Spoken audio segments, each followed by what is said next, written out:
When I was preaching in Australia, a lady was in the congregation who had been traveling by air from Australia to New Zealand over the Tasman Sea. They had run into a violent electrical storm, and the clouds seemed to be on fire with lightning all around the aircraft. And she was quite frightened. And the plane was being tossed around with the wind and the air pockets. The passengers panicked and they were screaming. They were holding on to each other. I think they all thought the plane would break up and they would all die. And the lady noticed that the lady sitting next to her against the window was praying. Well, anybody would pray in that situation. But she said to her, "Excuse me, but are you a Christian?" The lady said, "Yes." They said, "Well, let's pray together."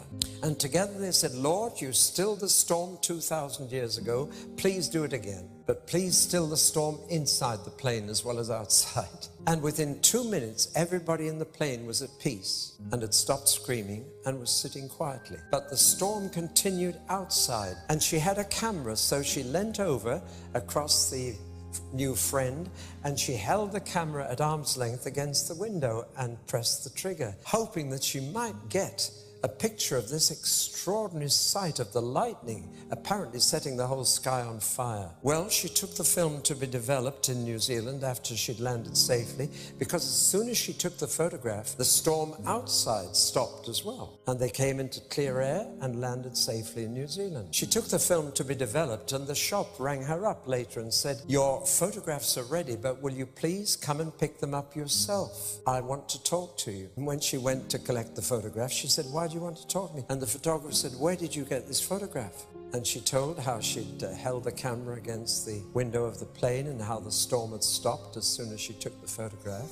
And the photographer and his family all became Christians that afternoon. It was originally a color photograph. I've only managed to get it on black and white in this transparency, but this was how the photograph turned out. I don't think you'll be able to see the face. You will one day, but that was what the camera saw. She didn't. A figure in perfect peace, in control of the situation. I have only once in my life had the sheer privilege of having a vision of Jesus. I saw him. I can't describe his face to this day, but just to know that he was there and he was real. But one day we shall see him and see his face, and we shall be like him, for we shall see him as he is.